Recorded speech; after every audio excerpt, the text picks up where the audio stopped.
Ladies and gentlemen, you are now listening to the Talking Nonsense About Impact Wrestling podcast. Cross the line in 3, 2, 1.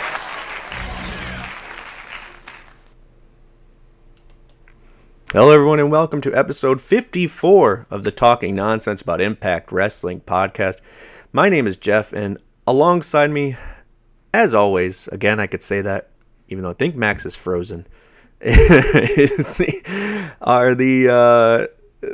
what are we going to use today? The Alexis Luray and Julio De Niro to my CM Punk. It's Max and Craig, everyone. What's going on, guys?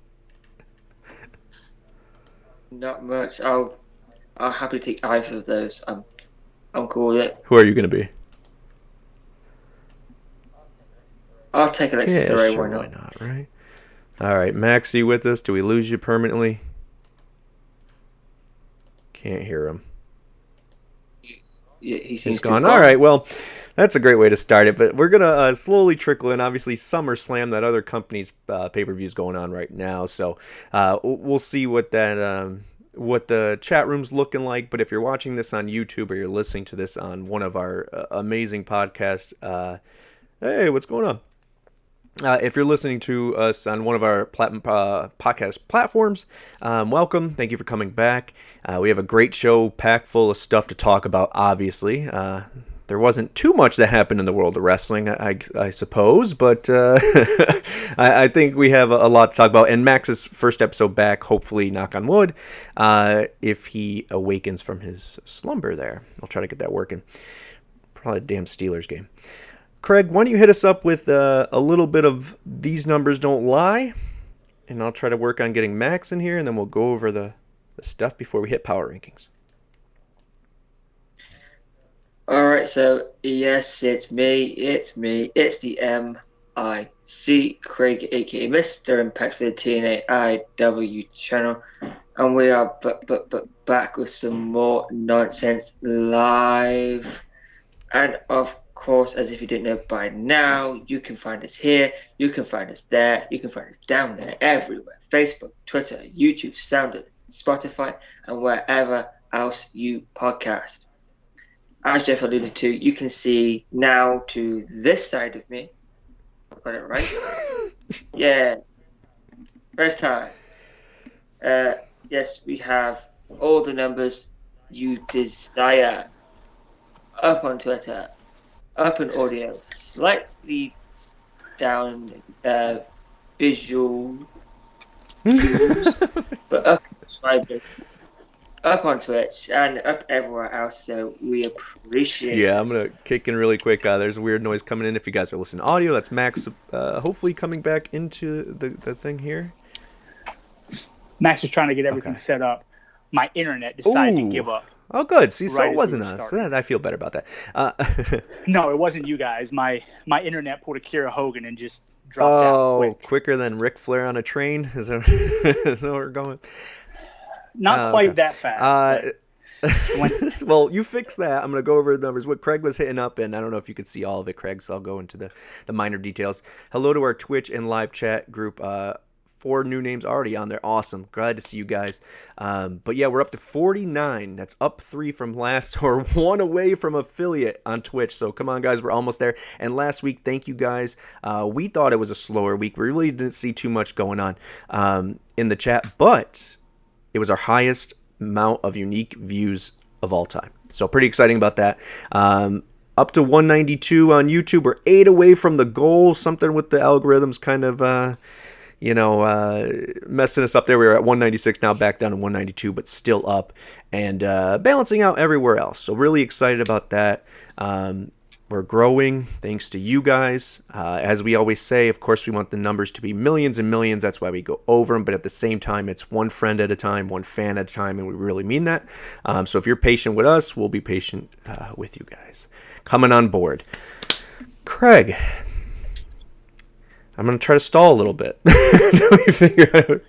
No, just, I'm at this point in time, we're just going to go with Max on voice only until he can get this thing reset, because I have to reset my entire modem. So we're just going to hear Max's beautiful voice. Okay, then let me hide your big blue box.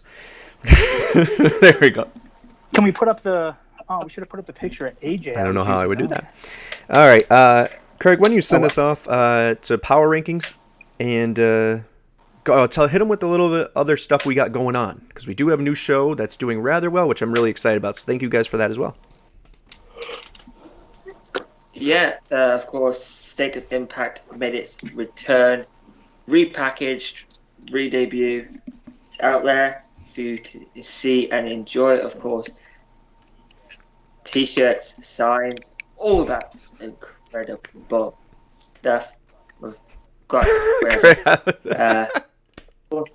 I was responding to Lucha asking for a sign. I thought he was asking for a... Sorry, good call. Well, I can't see. Yeah. But yeah, of course, State of Impact. We have new content coming soon, hopefully, including maybe some fun games for everyone to get involved in. Mm-hmm. But of course, before all of that, and before we can get into these hot topics, let's kick it over to some power rankings again with our brand new host. All right, guys, here we go. Hi everyone, this is Dante with the Rangers of Wrestling, bringing you your TNAIW Top 10 for this week.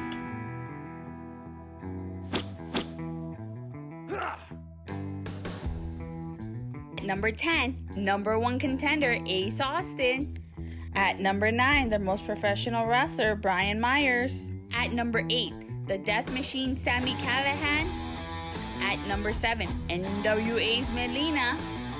At number 6, Violent by Design, Joe Dorian. At number 5, Jake Something. At number 4, X Division Champion Josh Alexander. At number 3, 2 belts Diana Purrazzo. At number 2, Tag Team Champions The Good Brothers. At number 1, World Champion Christian Cage.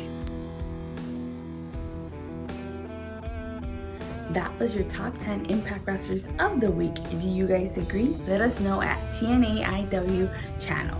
Back to you guys. All right, guys, what'd you think? Did you agree? It's interesting. Some interesting things there. But good to see Jake Something on there. It's good to see Jake Something. You know, what's that? I'm a little disappointed. Kenny Omega never made the top 1.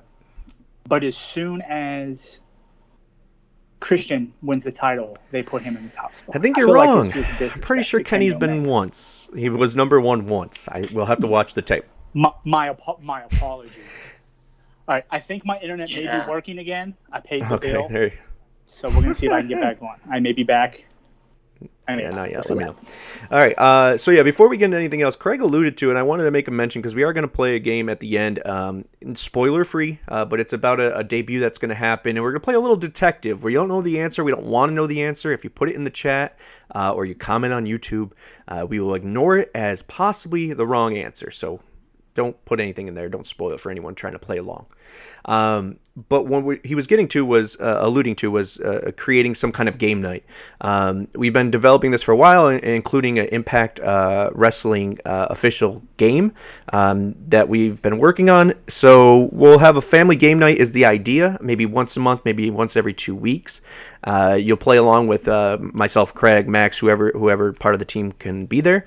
Maybe 2 of us, I think. We're playing around with it. But the idea is for us to go streamline 1 hour here, take that extra 30 minutes that we would do on at the end of the show where we play a game, and move that to a longer format for family game night. So let us know what you think. It's not quite the hard 10. It's going to be obviously different. It's going to be more about integrating and interacting with the fans to us and each other and whoever else we could get on here. Meet some new people. Make some new friends. Okay. Max is back. Let's see. I am. There we go. Yeah. All right. Craig, why don't we get this started, bud? Okay. There I am. Yeah. It is now time for those hot topics, kicking off with number 1. This week, Impact on Access TV. We started off with tag team action. Sami Callihan and Chris Sabin defeating the team of Moose and Ace Austin. We had Matt Cardona always ready, defeating Shira. Locker Room Talk made its return. This time it was a kind of crossover with Locker Room Talk and All About Me with Tennille Dashwood. Christian Cage made his return to the Impact Zone face to face with Brian Myers.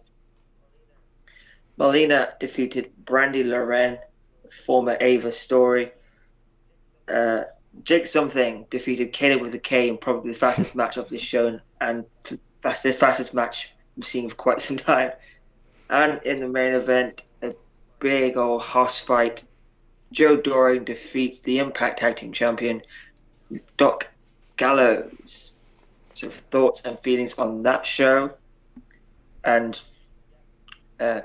gives you feelings and what match stood out to you? We'll go with Jeff. Yeah, I'll start off. I know we kind of chat before, spoiler there, to look behind the curtain, but we chat before the show, kind of go over things and just kind of just banter, see where we're at, and if we like the topics that we're going to talk about. So I know you're going to talk, because you weren't here last week, a little bit more heavily about Christian. So I'm going to save that, if that's okay, to when you talk about it. But I will hit on these other things that I have notes on.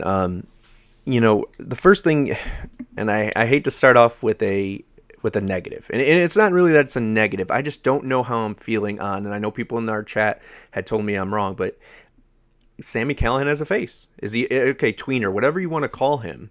The excessive bowing, it just reminded me of Alyssa Flash. Is that a throwback for anyone zipping up the zipper every move and sons of bitches? It's like this. I don't know. It's just very.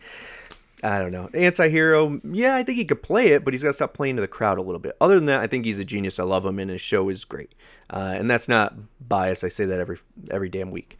Or kissing ass, I say that every week. Cardona, I really like the build of Cardona. I think Chelsea Green might be the piece of the puzzle that he was missing. As far as, having someone by his side, someone to play off of. I said that multiple times. I love Brian Myers now as well. And that's mainly because they're better when they play off of someone. Doesn't mean they need to be in a tag team, but they can play off of someone and make that situation funny or exciting or interesting. And I really dig them in those roles. I also think seeing Matt Cardona in person and realizing he's like 8 feet tall is a massive benefit to me liking him. The dude is giant. I thought he was like 6 feet. Not at all. He is huge. That was surprising. He looks like a star in person. He acts like a star. He carries himself as that. And he, for better or worse, brings emotion out of people. So I think he's someone that Craig, I can finally stop giving shit about. Although my joke from last week, looking into the future, was, I think, hilarious. All right, locker room talk. I've said this before when it comes to All About Me. I think the concept of it or what they're doing with it is smart. I always like it. It's another brand, and I think that's Impact's strong suit. But the writing has been kind of, some hits, some misses. This time, I think it hit it on the head. There was some issues, little things here and there that didn't hit for me personally. But overall, from timing to writing to execution, this was one of the better backstage segments that not only of locker room talk, but especially for Tennille and what they're trying to do there with the influencers, which I know we'll get to more on during Emergence talk. So you'll talk about Christian. I love the little thing. Once again, I can't keep saying it enough. I love Matt Stryker on commentary. Yeah, he has these things where, it's like, okay, Matt, shut up, dude. But at the same time, there's these references and making everything feel important and throwing in these little Easter eggs for fans like us who kind of take it overly seriously. She was here as Ava before. But that's another story for another time. Things like that, just little added Easter eggs. It just makes the viewing experience even better because there's layers. Now we have a crowd. That's exciting. Now we have commentary that I feel is a great narration to it. D'Lo is wearing off on me a little bit. I really think that they would benefit from adding one more person, which I want to talk about at number 5. So I'll hold off on that. But I think the timing's right. I think just like I mentioned Christian over and over and over again, there's something to merch deals with Impact. They've never done them before, but they're doing them now.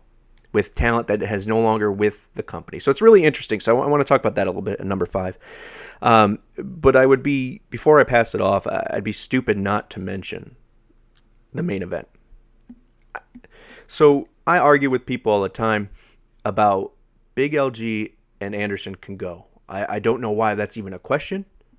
I don't know. Maybe it's because you've only seen them in your lifetime in WWE and then in what you've seen here. So they're more of a comedy act, not taken seriously, which I really love that they're taking it. Their characters are more serious now. But that fucking match, man. Not only was I excited to see what they could do together just from their history both in Japan,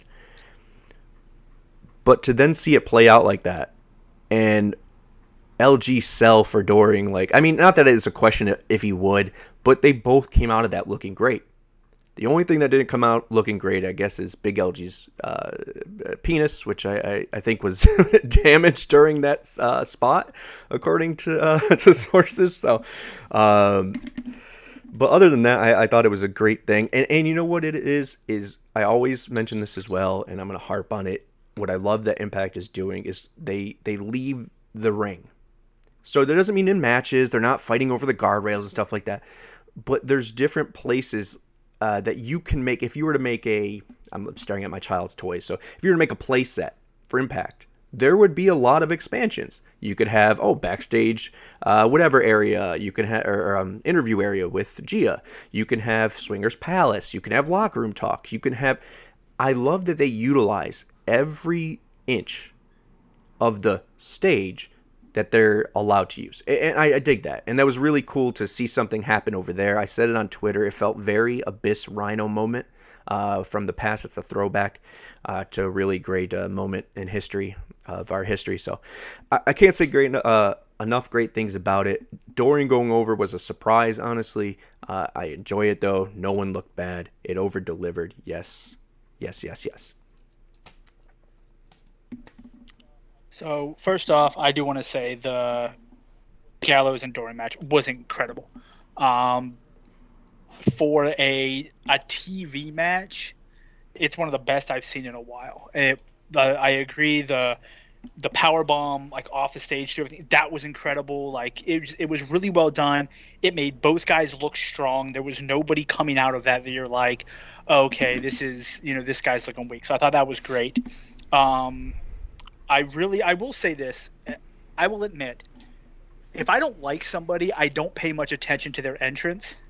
So I haven't watched Shira's entrance in forever, and I was catching the start of his Titantron or his video, and I was like, "Oh my god, who is this? This looks awesome!" Oh, I was like, "Oh, it's Shira." I was like, "That was a disappointment. Like, this guy needs to get a worse entrance video to match him." It's new. It's new. So it's not. You weren't.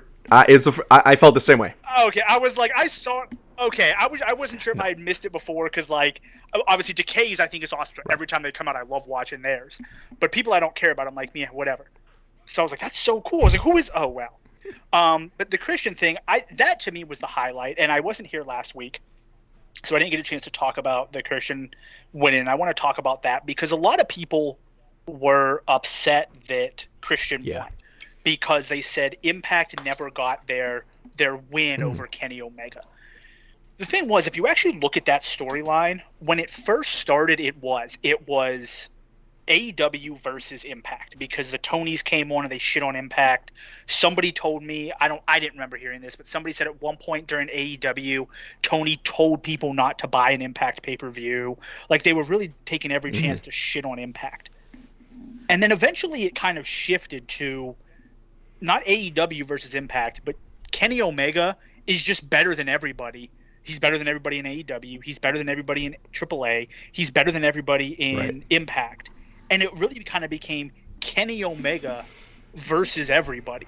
That's when he around when he was the belt collector. So the fact that Christian won, to me, wasn't an issue because, one, for AEW, it actually sets up a pay-per-view match where you think possibly Christian may win, as opposed to this is just a filler match. But two, Christian is an AEW guy. You had mentioned it off air before. Had AJ Styles come back, worked for AEW, and beaten Kenny Omega, no one would have said AJ Styles is an Impact.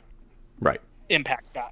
Had some, like, perfect example is when back in ECW, when Mike Awesome was the champion and they had Taz wrestle him, and Taz worked for WWE at the time, or WWF at the time, no one in ECW looked at Taz and said, that's a WWF guy. No, that's Taz from ECW. He's here to defend ECW.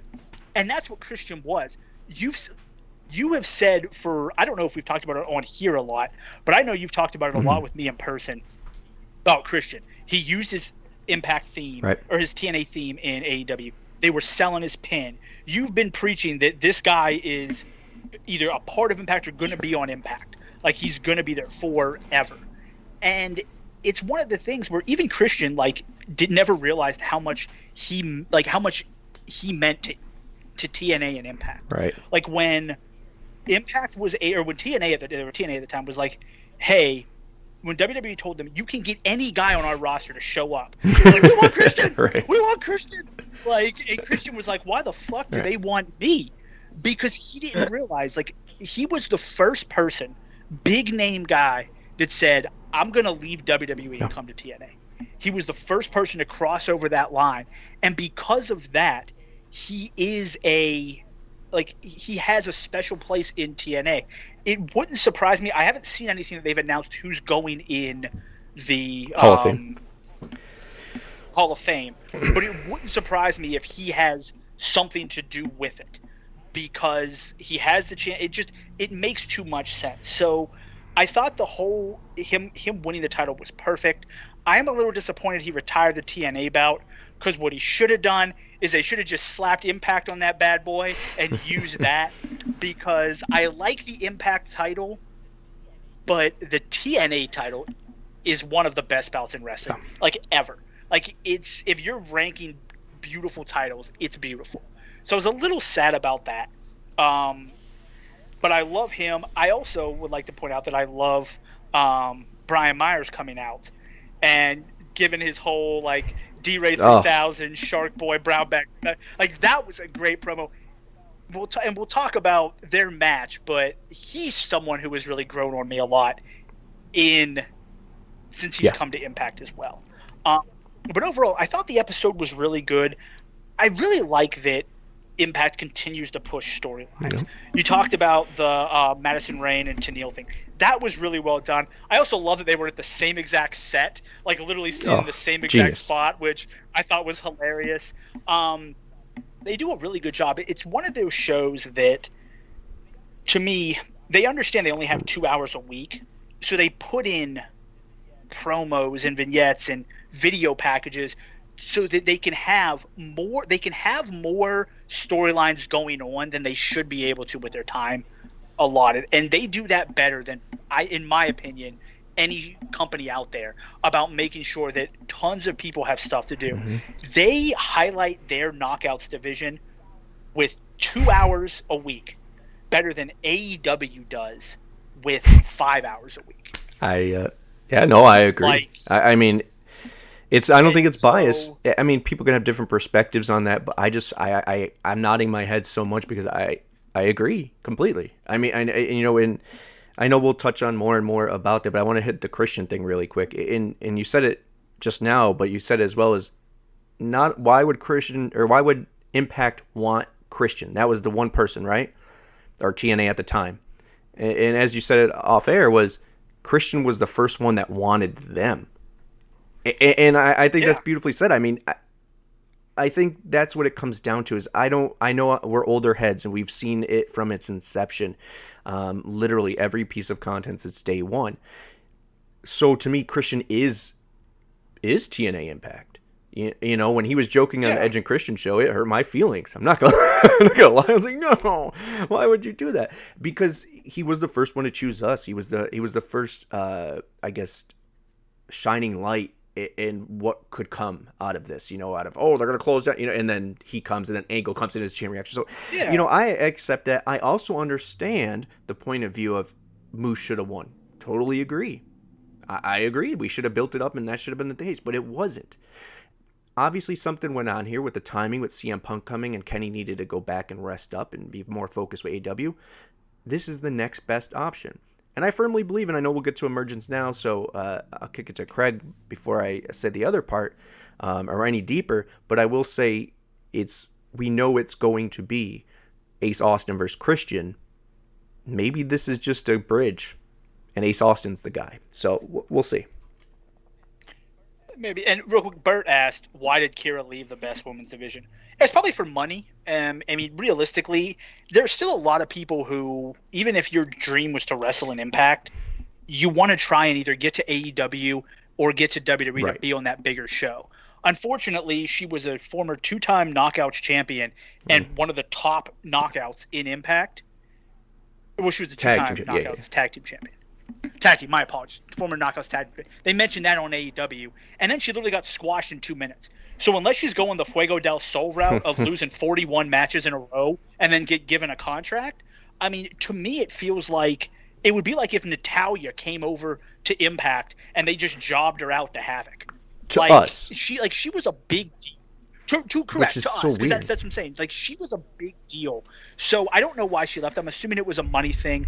I'm hoping they make her a bigger deal if she's going to sign with AEW, or maybe it's just kind of a pass-through thing before she goes and does something else, and that's why she's 0-3. But I do think it's weird that she chose to leave. But that's just. Yeah, I feel like it has to be money considering Kira wanted to be a knockout her entire life. So moving on to Emergence. If I get my little cheat sheet up. At Emergence, we started off with Matt Cardona defeating Rohit Raju, Decay defeating Tasha Steele, Savannah Evans, and No Way. Steve Macklin defeated Petey Williams. Madison Rayne defeated Taylor Wilde. Ace Austin defeated Moose, Sami Callihan, and Chris Sabin to become number contender for the Impact World Championship. Josh Alexander retained his X Division Championship by defeating Jake Something. The Virtuoso and the Drama King defeated Melina and Trey. The Go Brothers defeated Violent by Design and Rich Swann and Willie Mack to retain the Tag Team Championships, and Christian Cage retained his Impact World Championship by defeating Brian Myers. Thoughts and feelings on the show, and what do you feel is next for Steve Macklin? Max. So I thought the show was amazing. I thought Alexander and Something is a potential match of the year. It was amazing. Craig really likes Jake Something. I thought he was Jake better than average there for a while. But that match really showed me that he has the potential to be something really big. And Alexander, I'm torn here now with Alexander because Ace Austin, Moose, and Alexander, at least in my opinion, are all in spots where they should be the world champion. And they can all. So I'm really interested to see what happens. All three of those guys are great. Alexander, every time, he's had amazing matches with Something, with Black Taurus, and with TJP. And, he continues to put on great matches. That guy's a star. I hope he stays with Impact forever. I thought the Christian Brian Myers, he really has grown on me. He's gotten a lot better. I thought that was a really good match. I really liked the way that they built with the Tenille and Madison Rayne and Taylor Wilde. I thought that was really well done. I like their team up, Tenille and Madison Rayne. I think it's going to give them another good tag team to go with, which I think is important. I don't think either one of them should be for the Knockouts Championship, but I think as a tag team, I think they're great. Was it on Emergence or was it on Impact? Because I watched them back to back this morning, where we saw Juice Robinson get injured. That's Impact. Was that Impact? Okay, so I didn't get to talk about that. I think that's leading into more of a story with. I'm assuming if I had to guess, I'm going to go with that was probably Chris Bay and another Bullet Club reference. I'm thinking that's what that had to do with. But even that, once again, it's a little vignette, and I think it's leading to something that's going to happen in a couple weeks. But overall, I thought Emergence was great. It was really exciting, and I'm really happy with Deanna and Matthew Ringwald together teamed up. I think there's somebody who they play really well off each other, and it once again, they complement each other so well that it's not like a valet and like a manager role. It's just two people that have similar mindsets and just play off each other really well. So I really hope that they continue to kind of go together, and maybe he like comes out with her for her matches and she comes out with him for his matches. I love how naturally they fit together. And obviously I wasn't the biggest fan of Aiden English. I'm a big fan of Matthew Raywalt. Dig it. I mean, you hit all the nails. I mean, Jake Something, I will say that as well. Yes, Craig, I give you props. It's not that we dismissed Jake Something. The talent's there, but he was just missing something. And I think it was Stryker it was D'Lo who said it in the thing. Some matches you go over and some matches you get over. He got over here, especially with me. And if you give this guy a manager, I think Craig might have been the one in the chat to say it. If you give him a manager, he can be our new Abyss. And what I mean by that is he's a homegrown talent that has star potential, and that could be just, he does need that appeal of he's going to come out there and fuck some stuff up.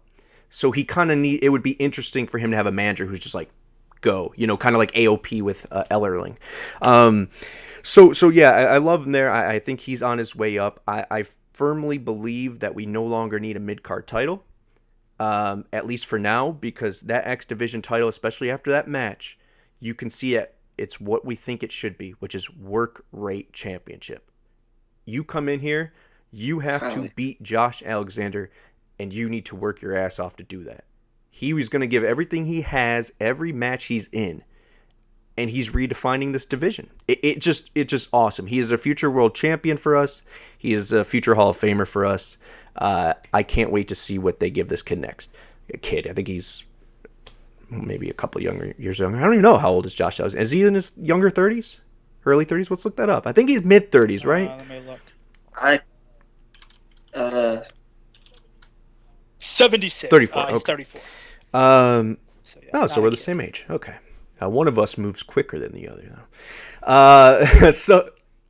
Yeah, but you have a kid, so you have to move quicker. Oh, no, he has a kid, and he moves 50 times quicker than I. They're going to both be stars for us. Ace Austin winning, I thought, was great. I loved that he pinned Moose, because that gives us the definitive Moose can go do whatever he's going to do for Bound for Glory. I think it's Okada.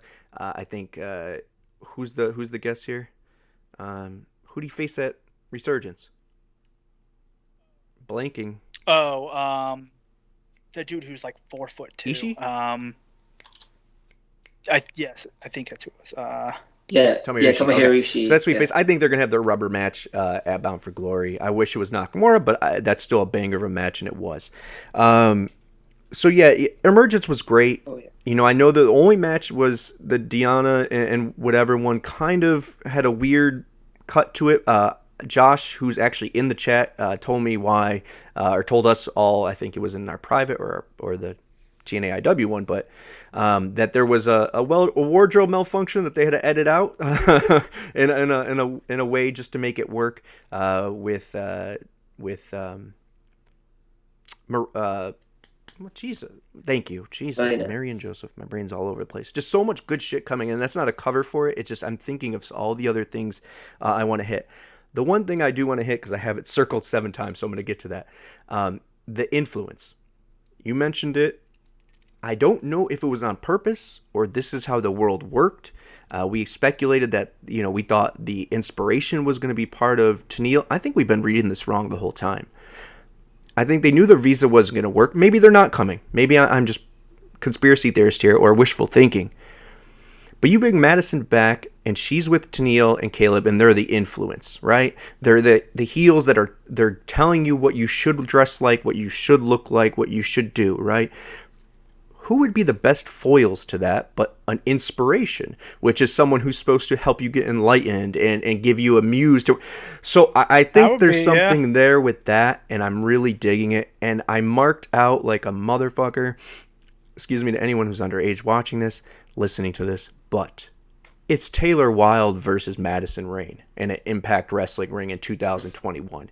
Both of them look, better than they used to look. The Taylor in those arm drags, you're right, Craig. Those things are her style is something we don't have in the X division, and I'm glad that Lucha Libre a little bit that she puts in there is there. I love Madison. I can watch her work all day. And now that she's with TNAIW, well, as you said, there's another permanent tag team. You got Kimber and Sue. They're doing the right shit. The stories are being told. No. It's taking a little longer than a lot of people want, but we have to figure out, or we have to realize, there was a time when everything that happened backstage in Impact Wrestling was on the sheets literally minutes after it happened, right? I call it Borash effect. Some people call it other things. But now we don't hear anything negative, right? I know there's non-disclosures and stuff that are part of the contracts and stuff, supposedly. But because it's more family-oriented, and I started thinking about this when Punk said it, about people respecting the privacy when behind the curtain, right? I don't know, man. I'm losing my the way I want to go with this, but I just feel like nothing negative comes out of the Impact locker room as far as rumors and stuff that way, for the most part. Maybe if someone's leaving and such, that's where I'm going. I'll end it like that. But because of that, we don't know who showed up late to a show, or who has bad attitude, or who missed a flight, or we don't hear any of that shit. And I'm happy about that. So because we don't hear any of that, we all assume to the quickest thing, oh, this is a shitty storyline, or this person should have been here, this person should have been here quicker. We don't know the truth. We don't know why it's happening the way it is, and if it's the writing, it's the writing, and the critique is there. But before I lose my brain, Craig, let's go. Oh, real quick, one thing I do want to say that you had mentioned, we don't need a third title. I think what they do need, though, is some of the feast, like something like a feast or fire, like a briefcase that gives you a title shot, but that you can then defend against other people. Because to me, people like Something and Cardona, I feel like if one of those guys had a briefcase and then they were like, is he going to cash it in, or no, he's going to defend it against this? I feel like that would be something that would be really good to add, is like some type of, hey, this is a future shot for either any title, or like just having something like that, and then that you then defend. I think that would be a good substitute for a yes. title. I see someone put it in there, like the Gift of God's title from Lucha Underground. Yes, that's exactly what I was thinking. We have the trophy. Yes, Ace does have the trophy, but it hasn't been really talked about. I'm sure there's a reason why there. I do want to touch on that really quick because I wrote Ace down as well. Ace Austin, I think, is the prodigal son. I think he's the guy that they're going to go with. They put him over a lot on commentary about being the future of this company. There was a time where we didn't talk about anyone being the future of this company. We were just trying to get by from the day-to-day. We are in a place now where we have Ace Austin, Chris Bay, Josh Alexander, Jake Something, Sami Callihan, and those veterans as well. Guys, our roster is tight. No, the roster is really good, and they all have stuff to do. I think someone had mentioned Alexander should beat Ace Austin, or not Ace Austin, Austin Aries' reign. So he has that to do. You can fit Ace Austin in as a champion. And Moose right now has his own storyline, at least I see it as a storyline, where he's losing matches to people that he should beat. Yep. He lost to Rich. He lost to Sabin. He lost this. So I feel like that's going to be his storyline, is eventually getting to the point where he doesn't underestimate people and he's able to step up to that point. So I feel like that's where he's going. So he has something to do. Right. It's not like he's just no, I agree with you. He's got to earn his way back. He could easily talk to Scott, and Scott could be like, well, you haven't been beating the people you should. It's easy storyline telling when they don't want to put Moose in the title picture yet, and I don't know why. Maybe there's a reason. There's a story they're going to tell. Moose always says be patient, so I'm going to be patient, because I think we have a plethora of people that could easily be our guy. I know someone had mentioned in the chat that we don't, but I really feel like we do. I think there's a lot of guys. I saw somebody on Reddit said that the Impact men's division is crap, and I was looking at it, and they have I would say 5 or 6 guys that if you sent them over to AEW could hang with anyone in AEW. I think that's being generous. I think there's a lot more. Yeah, but I'm just talking about 6 guys off the top of my head that I can think of without looking through the roster. But also to me, I feel like when Moose finally does win the title, he's going to have a really long reign. So I feel like if you want him to have a year-long reign, you want to make sure you get Ace Austin his reign and possibly Alexander his reign before you then give it to Moose, and then Moose holds it for 300 plus days. Right. So I feel like if it's easier to give like 2 4-month reigns as opposed to saying, all right, Moose, and then these guys just seem to be doing nothing. Right. And I think it goes to, I don't know if I'd book it like that, but I really like the year-long thing for Moose. I think by that time, Robert Roode would be, or Bobby Roode would be cut or gone from that company, so he can be close to the 1-year mark that, or whatever it was that Bobby Roode hit, and Bobby Roode could show up and challenge. So I think there's a lot of things you could do with that. The one thing about Ace Austin I want to do, I don't know if you give it to him this quickly, but they really seem to want to make him overtake AJ's youngest champion spot there. In the history books, so it's possible. But the thing about him that I was gonna say is, and I'm stalling because I fucking forgot again. My brain is everywhere but here. Is there was people saying, "Oh, I hate that it was Myers. I hate that it was Myers." And we talked about it extensively last week, so I'm not going to get into that. Kudos to Myers, by the way, getting himself established within one episode of building a story. If this was Ace Austin or other people suggested, Ace Austin or Chris Bay in that role of Myers, one episode to build it, one pay-per-view to lose, I don't think Ace looks good there. I don't think Bay looks good there. I think this was the right opponent to elevate or try to on a short-term notice, and now move on to the next program, which is a long-term chance for Ace to build with Christian. All right, let's move on to number 3. No, I agree completely.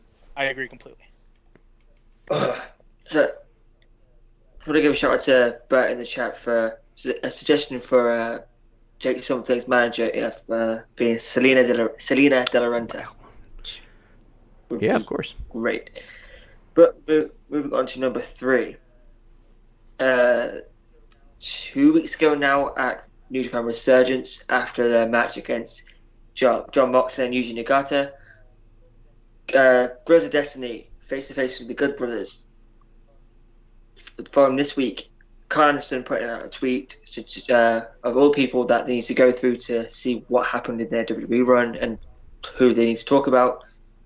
Tama Tonga making it clear that he wants to be in conversation because he has some stuff to say to the Good Brothers, which then led to Scott D'Amore inviting the Guerrillas of Destiny to Impact.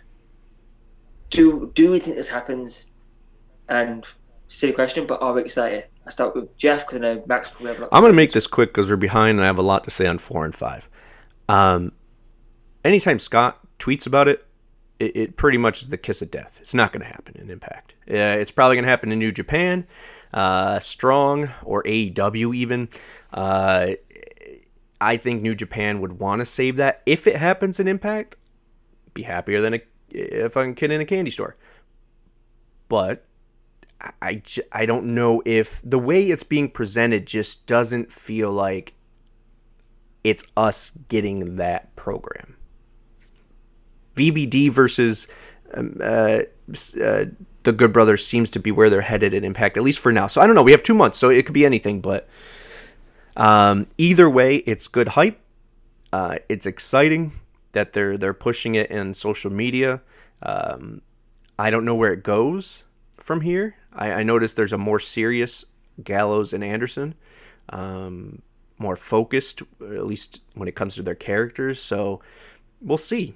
Do they gang back up? Do they break? I don't know. We'll see. I'm excited for it. I know Max has probably a lot to say, like you said. So let's go with that. Max, what do you got, bud? So I've been predicting Guerrillas of Destiny to show up on Impact for like the last year, and so far it hasn't happened. I actually agree with you, though. I think it's going to probably take place in New Japan, mostly because I feel like eventually this Bullet Club versus Elite storyline is going to cross over New Japan, Impact, and AEW. It's gonna run through all of them. I mean, realistically, Tama Tonga has been shit talking Kenny Omega, the middle-aged Bucks. He was joking about all the different names that the Good Brothers went by, the Club, the OC, Bulletproof. Right. He's been shitting on them. He's been doing that for like, I feel it's like at least over a year. So he's been trying to get this on. It's funny to me though, because he doesn't shit on Finn. Like Finn, he's like friends with. He's like high fives Finn. He gives Finn credit, but the Good Brothers he shits on because he's trying to make that a program, not because he actually. So that's the thing. He's trying to make this a program, and it's going to be something that crosses over into all three. I think you're going to have Chris Bay, Jay White. I think are going to have something to do, obviously, an Impact. It wouldn't surprise me. Obviously, we've seen Kenta, we've seen Herculeo in AEW. It wouldn't, like, the actual showdown was Good Brothers vs. Guerrilla's Destiny in New Japan. I think eventually it's going to come to a head where you've got all of Bullet Club versus the Elite, because they mentioned on AEW Dynamite this past weekend when the Elite were running through Christian and Jurassic Express, who can stand up to these guys? Who can stand up to these 5 or 6 people? It's, you can't stand up to all of them. Yeah. Well, the group to do that is Bullet Club, because there's 700 of them. They're like the NWO at like 2 years in. They bring 15 limousines rolling in, and that's Bullet Club. So this storyline is going to happen over all 3 shows. But I do agree that the actual Guerrillas of Destiny Good Brothers match has to take place, in my opinion, in New Japan, because there has to be something for New Japan from this feud that is a New Japan feud. And I think that's the best one, because those guys are, like, that's where they are. So I do agree with you. It's going to happen in New Japan, at least their first match. But I do think it'll cross over. Yeah, I'm just reading the chat, and I hope there's not spoilers coming in there. Yeah, El Phantasmo showed up in Impact as well, so he's there. Like, we've got a lot of Bullet Club people already in the U.S., but I think it's going to be something that crosses over everything. It wouldn't surprise me if you nothing. Okay, I would say it wouldn't surprise if you see Jay White win another New Japan title and take on Kenny Omega with them both having multiple titles. So. All right, so number 4, I'm sure we're all aware of what happened last night, but in case you've been, I don't know where, CM Punk returned to pro wrestling last night, as is now All Elite, but during the AEW media scrum, it was asked about the Forbidden Door, and he then brought up that at some point in the future, maybe TNA/Impact will be a good idea. What do we think? First, we want to see him, and do you think we will see him, Max? I'll make this short. It wouldn't surprise me if he comes over for a match or two. I think somebody like him versus Josh Alexander would be amazing. I think it's going to be a while, though. He's facing Darby Allin first. He's not losing to Darby Allin. CM Punk probably won't lose for a decent amount of time. So I would probably say 8 months down the road is when we would potentially see him come into Impact. I think it'd be fun. I think it'd be exciting to see some of the matches. Him and versus Eddie Edwards, I think, would be an amazing match as well. I think it would be exciting, but I think it's something that I think, Bound for Glory 2022 would probably be a good point for him to come in. Not anytime sooner. He's got so much stuff to do in AEW right now that it doesn't make sense to look forward, like put him into the Forbidden Door right away. Yeah, so I have a lot to say about this. Not much on do I want him to come. Yeah, no shit. The sky's blue. CM Punk is a draw. They go hand in hand. And we'll see.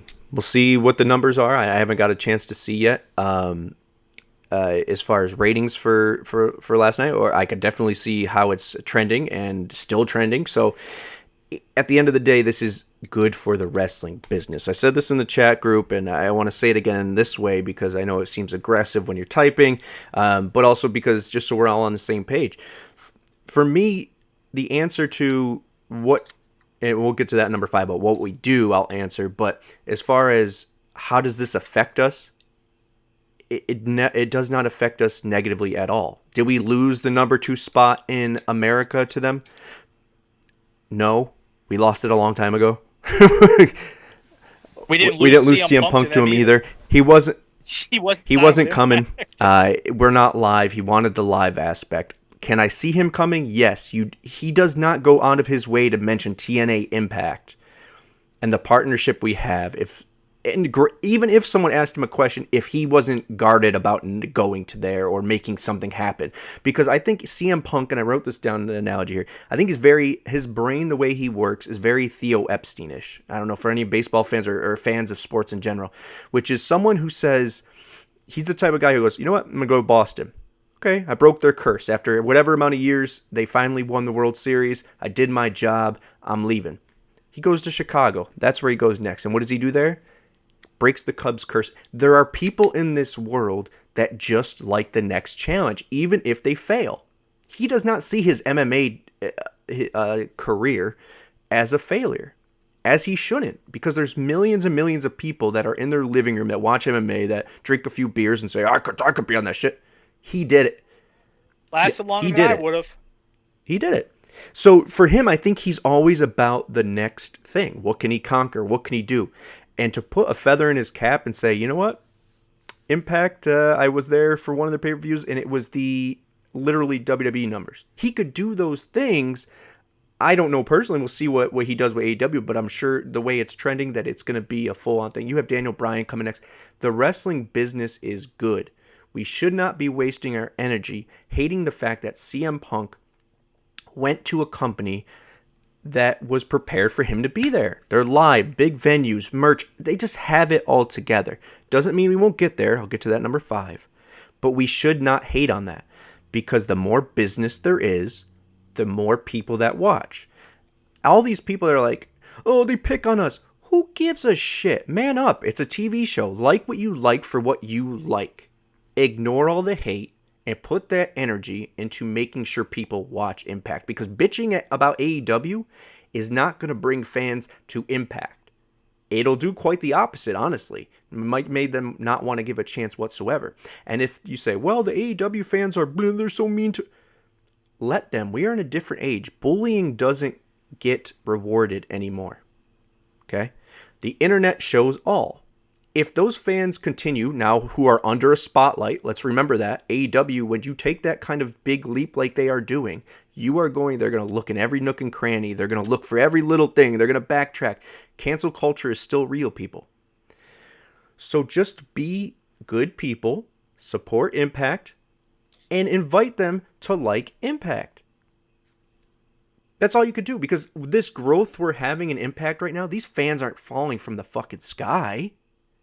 They're coming from promotions that they already watch and watching ours on the sneak or not, or converting. I see a lot more people that start adding Impact to their profiles and their bios. So patience, patience, patience. Don't hate on anyone else. We're a community. Let's build this, not only this company, but let's build this business, man.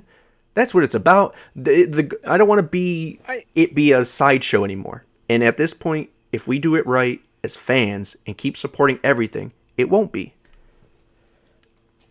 I definitely agree. The people who actually watch Impact, like Impact, you're going to get the people who watched Impact 10 years ago and thought it was shit, and then continue to pretend that they watch Impact and, oh, it's shit, the roster's trash, blah, blah, blah. Cool, man. Like, when people say that, the first thing that pops in my mind is, awesome, you don't watch the product. You either don't watch the product or to our younger fans, you're a fucking idiot. Those are the only two options, because you can't watch the roster that Impact has now and say it's trash. You can say it's not as deep as AEW. I would agree. AEW's roster is 120 people. Impact, including their announcers and backstage people, and people who aren't actually on the roster anymore that still are on the page, is like 62. Right. So yeah, their roster's double ours. They better have a deeper roster than ours. But wrestling, to me, looking at wrestling right now, watching AEW and Impact, is how I felt when I was watching the Monday Night Wars, where I was like, oh my gosh, this episode of Raw was so good. Oh my gosh, this episode of Nitro was so good. The difference is, I don't have to pick one or the other. I can watch one on Wednesdays, one on Thursdays, another on Fridays, and it's just good, exciting wrestling 3 nights out of the week. And like, there's no reason to hate on them. You know, I know we got to get to number 5, and this is kind of a segue, so I'll say what I got to say and then kick it to Craig. But I said that I wrote this down last night when I was, watching all the Punk stuff and then watching the media scrum and hearing him say that about Impact. I had like a, and I said this last week as well about not wanting to hate on Tony Khan anymore. Only reason I'm not going to be an AEW guy. This isn't going to make me watch their show. Doesn't mean I can't respect it and know it's good for the business, right? Would I want to be in AEW shoes, Impact and AEW shoes? Of course, yes. But would I want to do it with their roster and their team and their brand? No. I want Impact to do that. So I want Impact to get to where AEW is, not AEW to fail to come back down to where Impact is. So let's focus on that. And Impact's next moves and where we're going to go with that. But Tony Khan's solidified when CM Punk said it about the Forbidden Door. Tony Khan's business is growing the business of professional wrestling. He stole a lot of our people, yes. But you could say what you want. He's giving a lot back. I'm changing my tune. I agree. Yeah. AEW said they're going to change the world, and CM Punk is a world changer. So moving on to number 5, where do you see Impact going next in terms of, build or pay-per-views, people coming in, people going out? What is next for Impact Wrestling, Max? So I'll start. I have less to say than Jeff, so I'll start this. I know you have a lot to say on this one. So one, I'd like to see them start to travel. I would like to see them get to the point where instead of taping a month and a half worth of shows, they're maybe doing 2 at a time and then going to a location and 2 at a time. I think that keeps things fresh. I think it makes it so that you can better plan out storylines and have better crossovers because you don't have to worry about this event taking place a month and a half down the road that you filmed. So I really like to see them do that.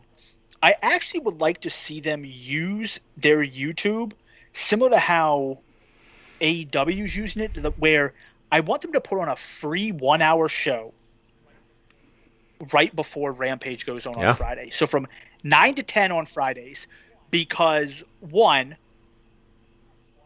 the people who watch WWE, I don't think there's a big crossover. I think there's some crossover, but I think the people who watch AEW are a separate group than the people that watch WWE.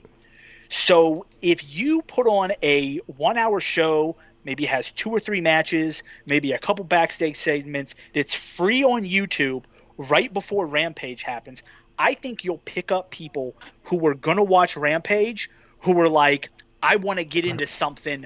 I don't want to watch The Accountant, which is apparently TNT's lead into anything AEW for the 57th time. I want to watch something new. Oh, it's free on YouTube. Let me go ahead and do that. I think that would be a smart move for Impact, is to put out a free weekly show on YouTube. I think it would also get people to subscribe to their YouTube channel because they'll see this and then they'll be like, oh, for 99 cents, I can watch Impact. So I think that would be a good move. I also want to see them do more cross promoting throughout their pay-per-views. I want to see a 2-night event, whether it's New Japan and Impact, AEW and Impact, to where they're working 2-night events with promotions that are crossovers. I think that to me is the third, at least my third step in this Forbidden Door thing, to just continue to grow it. I don't think it's a competition between these 3 companies. I think all 3 of these companies are going to get to the point where you see wrestlers from one company holding a different company's belts. You'll see the belts appear on different shows.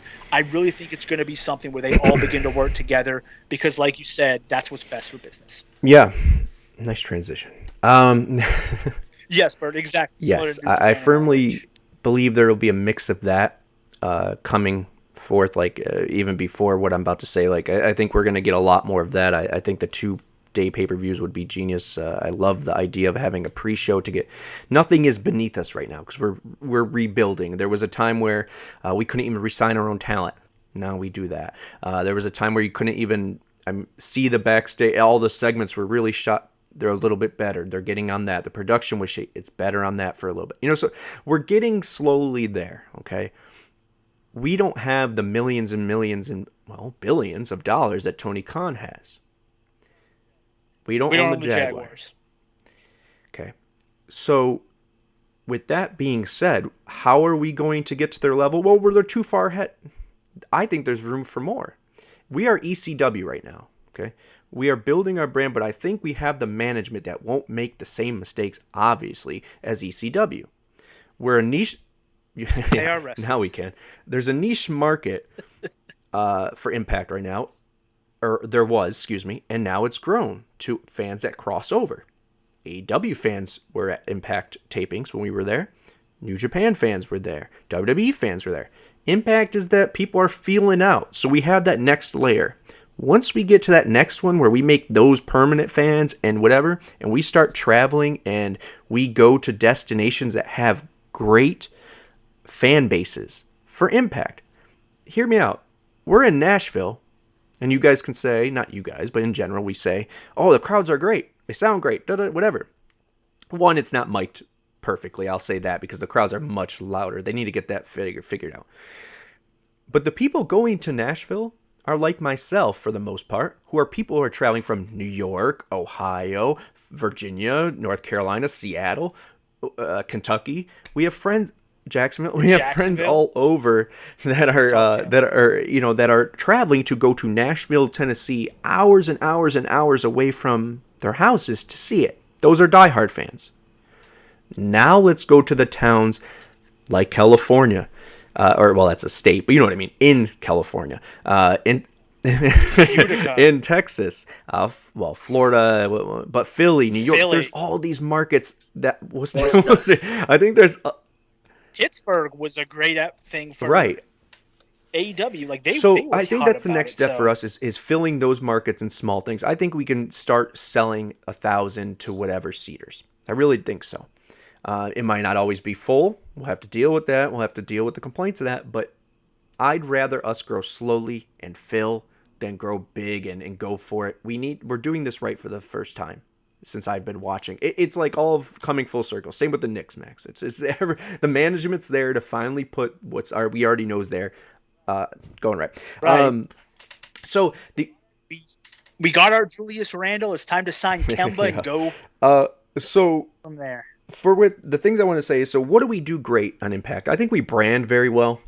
I think we always have groups. I want to get back to where when Sammy was giving out the OVE shirts and Rich took it and we didn't know if he was I think we could get back to that. We got VBD growing. We got the influencers or whatever they are, influence. We might have the inspiration. We have VBD. What I think I already said. We have Decay, Bullet Club. We have all these groups. Myers' little stable he's building. It's like Max was saying earlier. Everyone has something to do because it's very Attitude Era-ish. Every person that is now stepping on Impact's stage, you know their music for the most part. You know what they're about, their character. We're getting there with everybody. Now is the time. We're almost there, guys. Just be patient. Keep buying the merch. Keep doing those things. Keep tagging YouTube TV and all those places that we think will help grow Impact because we're almost there. The product is red hot. I firmly believe that. Now, as far as what do we do as our big move to counter it, I don't think we need one. I really think, like Max is saying, look, there's only been one big invasion angle. When I say invasion angle, everyone thinks the same thing, I believe. Everyone thinks the crappy WCW thing that Vince did where he, couldn't get out of his own way and stepped on his own dick. Wouldn't it be a feather in Tony Khan's cap to say, okay, well, I got CM Punk, I did this, I'm beating them in ratings, maybe if that's where we're at this time. We're at this, to say, and I think this is his love for wrestling, but also a little bit ego, to say, you know what? Let's build up Impact as well. Let them do their thing, not steal let it build. And eventually, let's do the invasion angle right. Let's have Impact invade us. They're branded right. Everyone knows they're wrestlers now. Everyone, they're selling out places. We can then do that. So I think that's where we go with this. But the thing that will print in-house money for Impact Wrestling is simple. It's DK. DK sells the most shit. They look the coolest. They're the most marketable without having to say a word. You throw the bag at Bray Wyatt and you make him the leader of Decay. You go all in on this group thing where everyone has a group, everyone has a VB, everyone has a thing, and make it all out warfare. As I mentioned before, like Gotham, the show Gotham, anyone's familiar with that, where it's everyone kind of has their territories. That's what Impact should do. If you put Bray Wyatt with DK, you're not a fan of Bray, but I agree. What the fuck? Dude, Bray is phenomenal. I will say this real quick to cut you off. I don't want to cut you off, but so far, Decay to me has been, the people in Decay are probably the best fit for a group since, it's funny you mentioned Bray Wyatt, since Bray Wyatt and Eric Rowan and whatever the other dude came walking out looking like, I can't remember what his name is. He was Mr. Brody, Luke Harper. But since they came walking out looking like West Virginia rednecks, where I was like, yo, those three guys fit that look. Like, they were perfect for that look. Decay is perfect with what they do. Every single one of them is absolutely perfect. And I think Bray Wyatt leading that group would be phenomenal. Yeah, Bray is Raven Light. Yeah. Oh my God, Bert. We're running on time, so let me just go with that though. Bert's smoking crack. Possible. That's crazy. Bray's great. Yeah, but everyone to each their own. Everyone has their own opinion. But yeah, no. If you can't get Bray, we don't need that. Look, everyone wants that one big signing, so we could say, "Look, AEW, we got someone like CM Punk." We're not gonna have that moment. Brock Lesnar ain't walking through that door. Daniel Bryanson isn't walking through that door under an Impact banner. And if they do, they aren't leading Decay. Yes. But he's meaning, like, who's the big guy? We don't need big people. We're developing on our own. Josh Alexander is going to be our big person. Instead, we are fine. I firmly believe that. James Mitchell. Well, that's the thing. If you have James Mitchell with Decay, I think that adds another layer. Impact is so creative that I think that. What's Papa Shango doing? That's what they need to do, is stick with that. Stick with the creative, stick with branding, and build up that way. We're there, guys. Buddy Matthews coming in would be phenomenal. Don't know if it's going to happen, though. All right, so guys, we're way behind, so we're going to hit the commercial to our friend Apron Bump. And then Kevin Sullivan, he is the devil. We'll go to our game that it is. Stick around, audio listeners, too. We'll make it fun for you guys as well. We'll be right back. What's up, everybody?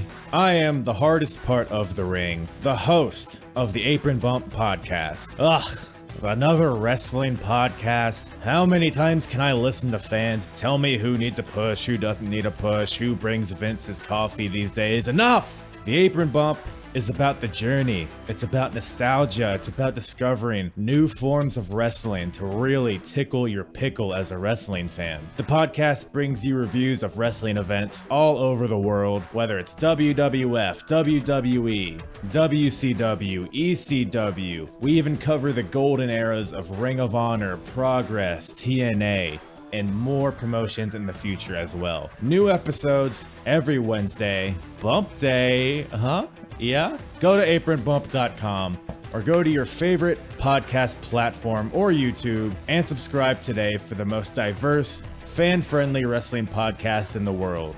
I'm Hard. All right, go check out Apron Bump. We will... By the way, I realized I messed up my Wyatt family. Brody Lee was Luke Harper.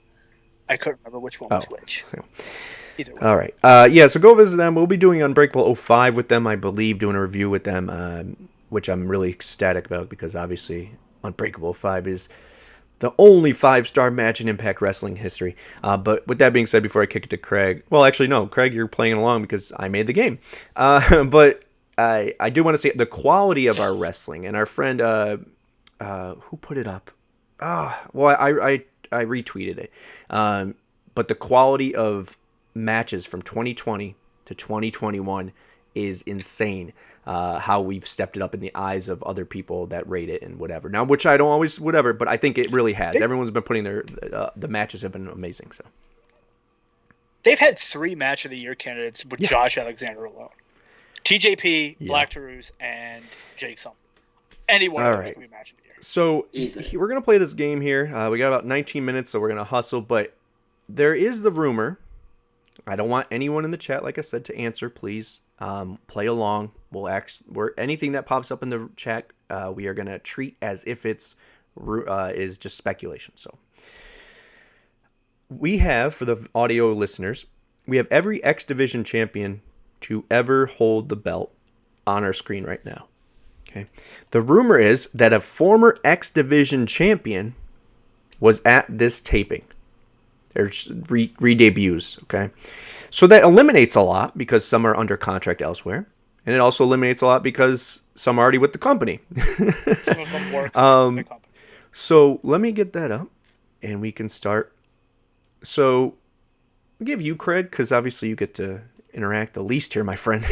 Keep you awake. Who are the... Let's start with you. Let's eliminate the people that we know it's not. Okay. Take someone off the list. This isn't really a game, but we're going to do it this way just so it's not us talking over each other. But yeah, Craig, eliminate your first. Straight away, my eyes are drawn to Chris Sabin. For obvious reasons, he's there. And probably not going to be an X Division champion again, unfortunately. Unfortunately, I like him there. All right, Max, who could we get rid of, bud? Well, we know it ain't AJ Styles as much as... By the way, I'm letting you guys know, if I'm ever live in person when AJ Styles debuts, you will see me crying like that guy who cried. Who's now going Bound for Glory. Like, literally, eyes bawling. You may see me rush the stage. I may be the guy that gets tackled by D'Lo Brown as I try and rush the stage to hug AJ Styles. But just all right, I'm going to eliminate the obvious Petey Williams, who's still with the company, which... If we're talking about branding and creating territories and groups within and backstage, Josh Alexander leading Team Canada, I think it needs to happen. All right, Craig. Yes. Let's run through these. Let's knock off the people who are already within. We're on a rush. We got 16 Craig. minutes. We're good. Craig. TJ. Oh, I'm going to take that. Okay. Obviously, yep. All right. Like TJP that's a question because he's still with the company. He's still on the page, but do they mean someone who's? I don't know. So we're just gonna say okay. we're detectives here. We're dating. Right. Yeah, that's an easy one to get. He's already there. All right, Mac. My turn. Obviously Lashley ain't showing up, so I'll get rid of Lashley.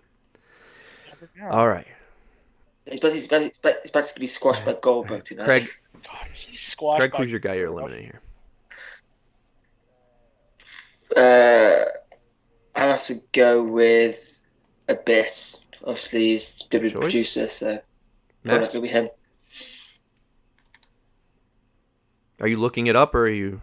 No, I was Googling to see SummerSlam stuff. I will go ahead and Kurt. Oh no, Kurt Angle's not there, so he may be coming back. Let's go eliminate Josh Alexander because he's the champion. And unless he's wrestling himself Ethan Page style, which would be awesome. By the way. I will eliminate Daivari because he's there, but also in WWE and MLW and everywhere else. He is the Forbidden Door. Craig? I'm going Jake Crest. I just don't see it. It's too much water. Ballsy. Why don't we keep him around for a little bit? I mean, it's a possibility. Yeah, Craig. We're eliminating people that are 100% Rockstar Spud is on there, and you're gonna come on, man. Okay, Rich. There you go. There you go. Okay. He's still We're eliminating people that are still with the company. Or obviously with other companies. Max, or with WWE. By the way, AJ Styles just lost his tag team title, so he may be showing up.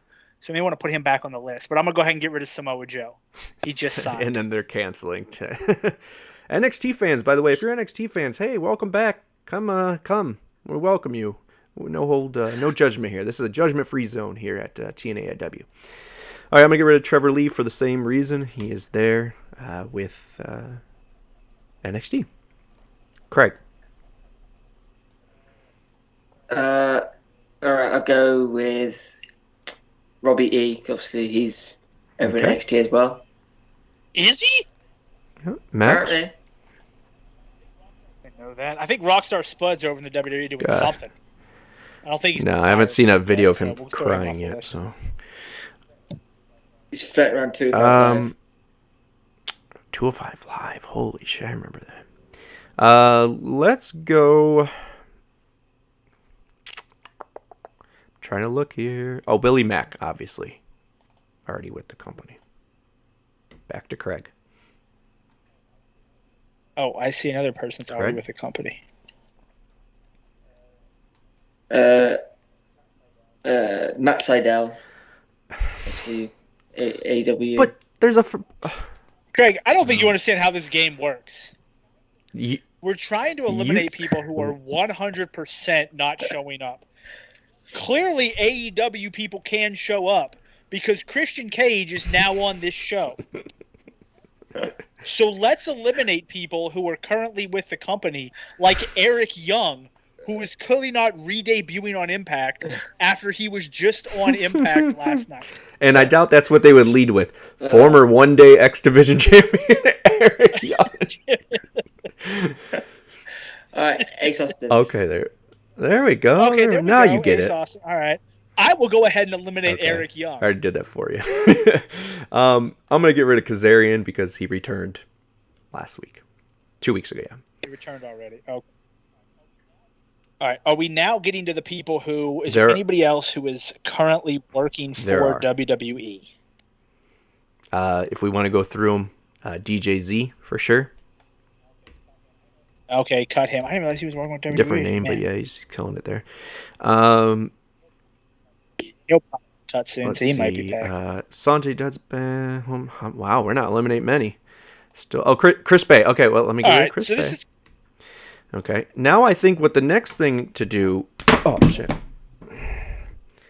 No, my light just fell. Because I just punched the keyboard. You deleted the K from... No, there's a K there. Angle. No, it's still there. Back now. I'm watching from the... what's it called? Okay, so here's what I think we should do now. All of these people are possible, not 100%. You can knock them off, right?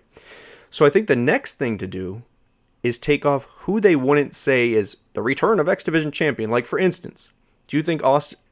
There you go. They're not going to say return of Kurt Angle as, So, yeah. All right, so we're eliminating our possibilities. Okay. Craig. I feel like Brian Cage is in a similar thing. I think they were talking about former champion Brian Cage. Austin Aries is one that he could be because he had a big X Division run, so I don't think we can delete him.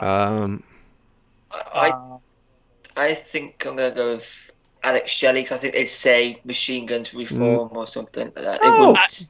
So I do agree. I don't think they. So I will say I agree with Alex Shelley because I don't think they would say former X Division champion shows up. I think they would just keep that a straight surprise and have him come out to help. It's not I don't Impact think they would push him as an This is the dirt sheets. No, I still don't think the dirt sheets would mention him as former X Division champion Alex Shelley. I think they would talk about the Machine Guns. If they're trying to hide it, they're going to say the Blank Guns re-debut or. They go former tag. Former tag. I wouldn't eliminate him this early, but I think would be the big. I'm also not sure if Six Pac or Rob Van Dam would be former X Division champions. I feel like they may. I mean, I know they are, but I'm not sure if that's what they would use to describe. Okay, well, plus RVD's on legend. RVD, anyways. Okay, Sanjay's over at AEW, but doesn't mean anything. Amazing Red. So let's eliminate. Doug Williams is over. Is he stuck in England, or can he come? He's supposed to be wrestling somebody, isn't he? Yeah, he wrestled Will Ospreay tonight. He's wrestling Will Ospreay, so he ain't coming back. And Jake Chris is in Mexico. Okay. So now we're doing the out-of-staters. Jerry Lynn isn't. Jerry Lynn came back as a producer of AEW, I think, as part of that, he used to be here thing. So I don't think they're going to say return of X Division. I mean, they could, but I think it's fair to say Jerry Lynn isn't the one they're talking. Jerry Lynn probably not. I'm targeting somebody. I'm going to say. Okay, so say we take X-Pac away. I think that would be a bigger thing, anyways. Especially with his show that he has. Sonny Siaki, I think it's fair to say that would be way out of the blue. That's true, and I think they would. Wasn't he one of the Flying Elvises? Bro, he was there for 2 weeks. I feel like they would say Elvis. No, man, that's how I remember. I'm going to throw out Homicide. He's Ring of Honor Tag Team Champion. I just don't think Ring of Honor are involved in this whole thing yet. I think he would. I think they are involved already, but I think that it hasn't been to the point where why would he come unless he's forming LAX again or something? Yeah. Plus they would say Ring of Honor Tag Team Champion. Right. So that's a good one. Let me try to fix this. Oh, sorry guys about the lights. So of Honor's Tag Team Champion is. I mean, there's another guy with him. I'm not gonna lie. I assume that the Briscoes are always the Ring of Honor Tag Team Champions. Oh. So that may be my bad. So Homicide, we're getting rid of, right? Okay. Bennett doesn't hold a belt there, so it's possible. It's possible. Johnny Devine, I don't see making a comeback or it being. I mean, once again, it could just be someone who debuts in a. It doesn't mean they're a great, like a superstar. But I think him and Brian Kendrick are fair to cross off, right? I think Kendrick's producer of WWE. Well, so is Daivari. Anyway. So I think Johnny Devine, Brian Kendrick. Yeah. So for our audio listeners, right now we're sitting at Austin Aries, Low Key, Jay Lethal, Christopher Daniels, Tigre Uno, Matt Sydal, TJP, Michael Shane, Kenny King, Amazing Red, The Great Sonata, Sanjay Dutt, Kid Cash, and Mike Bennett. I love Kid Cash, but I don't, and I know he came back for that TNA special, but I just don't think. Yeah. I also feel like if Jay Lethal were to show up, they may actually bring up former ROH World Heavyweight Champion appears in Impact. I feel like that would be, if you're sticking a title on Jay Lethal or like Velvet Skies. We got 6 minutes to figure this out. SoCal Val's husband. Didn't she come out? Again, I don't think it's Austin Aries. I think. No, I don't. I feel like that bridge is burned. I feel like they would make a bigger. I don't think X Division champion. I feel like it would be former world champion. Low key as well. I think similar low key. Similar low key. I agree with that. Okay. Tigre Uno. I don't even know what he's. Is he Extreme Tiger? Is he still wrestling in? Yeah, Extreme Tiger. He follows us. Hey, Extreme Tiger. Hey, Tigre Uno. Well, we need to know what Tigre Uno is doing then. If you guys are watching on YouTube, you could go back to the first shot of this, our new home screen there when we're you guys are waiting for us to go live. Now offers a trivia question for the week, and it's about an X Division. So go check that out as well. All right, so we're down to. So let's start picking. So Tigre Uno, we're getting rid of. Are we? He follows us. I think we should keep him into at least the last 3 or 4. This is. Out of respect. Isn't he in Mexico? Well, you never know. Okay. Sure, all right. So was Deanna. That's true. All right, we're gonna take out Mike Bennett. I think that's fair. I don't know if they would. I think they'd say current ROH guy or something of that nature. Yeah. Same with Kenny King. Okay. Yeah. I think that's true. Kenny King. I love Kenny King. I think that would be the bigger lead. Sanjay. Is Sanjay Dutt wrestling, or is he producer, just now all backstage? So I don't know if he. So I feel like let's remove him because I don't feel like we're getting a good. I don't feel like a.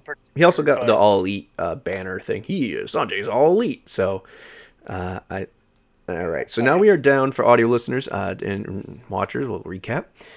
Daniels, Tigre Uno, TJP, Amazing Red, Matt Sydal, Michael Shane or Matt Bentley, the cousin of Shawn Michaels, Sonata, Kid Cash, and Taiji Ishimori, which I'm heading towards Ishimori or Sonata. I am too because of the Bullet Club. But I also think they make too many references to Christopher Daniels and Suicide. So here's what I was thinking. Looking at it, I was thinking either Daniels or Ishimori. Matt Sydal, possible, but I watch AEW now, and he's been wrestling with his brother.